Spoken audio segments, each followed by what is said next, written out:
ಎಲ್ರಿಗೂ ನಮಸ್ಕಾರ. Welcome to ನನ್ನ ವಿಡಿಯೋ. ತುಂಬಾ ದಿವಸದಿಂದ ನನಗೆ ಈ ಸ್ವಿಸ್ ಬ್ಯೂಟಿ ಅವ್ರದ್ದು ಜೆಲಿ ವರ್ಸ್ ಗ್ಲೋ ಸ್ಟಿಕ್ ಟ್ರೈ ಮಾಡ್ಬೇಕು ಅಂತ ಆಸೆ. ಯಾಕಂದ್ರೆ ಸಿಕ್ಕಾಪಟ್ಟೆ ವೈರಲ್ ಆಗಿತ್ತು.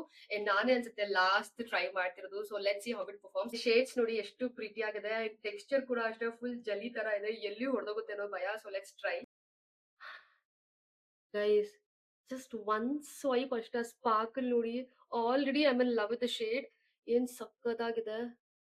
ಮೈ god, look at that sparkle. ಇದನ್ನ ಅಪ್ಲೈ ಮಾಡ್ಬೇಕಾದ್ರೆ ಸಿಕ್ಕಾಪಟ್ಟೆ ಫನ್ ಆಗಿತ್ತು ಅಂಡ್ ಸೂಪರ್ ಈಸಿ ಅಂತ ಕೂಡ ನನಗೆ ಅನ್ನಿಸ್ತು. ಅಂಡ್ ಗ್ಲಿಟರ್ ಆಗಿದ್ರು ಕೂಡ ಸಿಕ್ಕಾಪಟ್ಟೆ ಲೈಟ್ ವೇಟ್. ಬೇರೆ ಶೇಡ್ಸ್ ನು ಸ್ವಾಚ್ ಮಾಡಿದೀನಿ, ಎಷ್ಟು ಬ್ಯೂಟಿಫುಲ್ ಆಗಿ ಕಾಣ್ತಿದೆ. ನೀವೇನಾದ್ರೂ ಲೇಸಿಗಲ್ ಆಗಿದ್ದು ನಿಮ್ಗೆ ಫುಲ್ ಫೇಸ್ ಆಫ್ ಮೇಕಪ್ ಮಾಡ್ಕೊಳಕ್ ಆಗಲ್ಲ ಅಂತಿದ್ರೆ then definitely you need this. Best part ಏನು ಗೊತ್ತಾ, ಇದು budget friendly, under 400 rupees. Comment section ಅಲ್ಲಿ ತಿಳಿಸಿ ಈ ಐ ಲುಕ್ ಹೇಗಿದೆ ಅಂತ. ಅಂಡ್ ಈ ಪ್ರಾಡಕ್ಟ್ಸ್ ನ ಟ್ಯಾಗ್ ಮಾಡಿರ್ತೀನಿ, ಮಿಸ್ ಮಾಡದೆ ಚೆಕ್ ಮಾಡಿ. And this is the final look. ನೀವು ನನ್ನ ಲುಕ್ ನ ರೇಟ್ ಮಾಡಬಹುದು ಫ್ರಮ್ 1 to 10. ಅಂಡ್ ಸಿಗ್ತೀನಿ ನಾನು ನಿಮ್ಗೆ ನೆಕ್ಸ್ಟ್ ವಿಡಿಯೋದಲ್ಲಿ. Okay, by.